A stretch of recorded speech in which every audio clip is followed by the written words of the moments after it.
Well, today we have an update on a story we first shared with you about 2 years ago. It's a story about a white Utahn named Deena Hill who discovered her black ancestry. It was a big surprise considering she thought her lineage was mainly white. Jamie McGriff joins us with a new chapter to her story.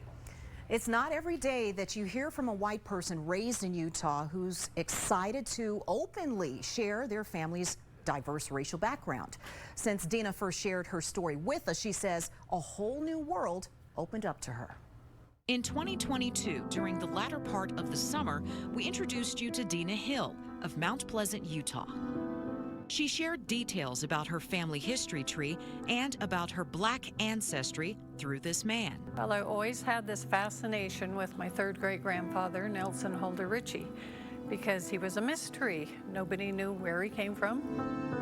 During her first interview with me, we looked through pictures of relatives and documents Deena found. There's Nelson. He was married to a first woman, Mary Samantha Fulbright, and had a child, John Eddie, and they both died the same year, and he said somebody poisoned them. This past July, we met up again, nearly 2 years later, to catch up on her latest findings. So that's just unbelievable. These are all our DNA matches that we've... all of the people? Yeah, from Nigeria. Deena says all of this wouldn't have been possible without her initial discovery of her third great-grandfather's true racial identity. He ended up here in Utah.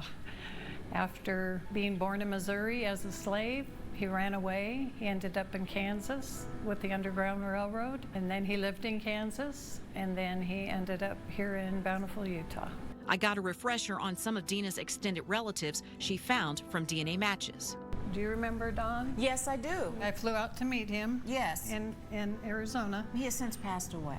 Yeah. He was so proud that he was the missing link. He'd always call himself the missing link. And that link connected Deena to North Carolina, where she tracked down a cousin named Desi Campbell. We went on for about a week, and so I emailed her back. We went back and forth over email, but one day I emailed back.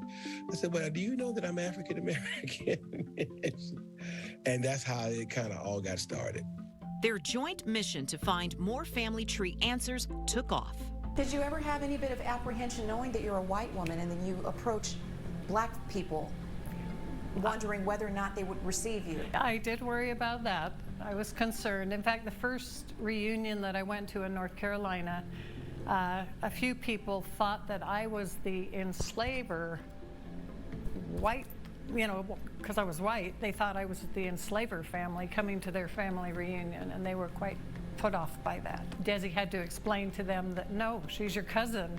She just happened to be one of those instances, you know, where the slave got taken advantage of by the slave. I had one lady come up to me, so cute, this cute little black lady, and she says, honey, I hate to be prejudiced, but how'd you get so white? She said that? She did. I loved it. It was great. I just hugged her and I said, just a lot of delusion. Deena says that there's been lots of different reactions from both her white and black relatives, but mostly love and acceptance. I'll have more stories coming up to share about her journey as she takes on Africa. Jamie McGriff, KUTV 2 News.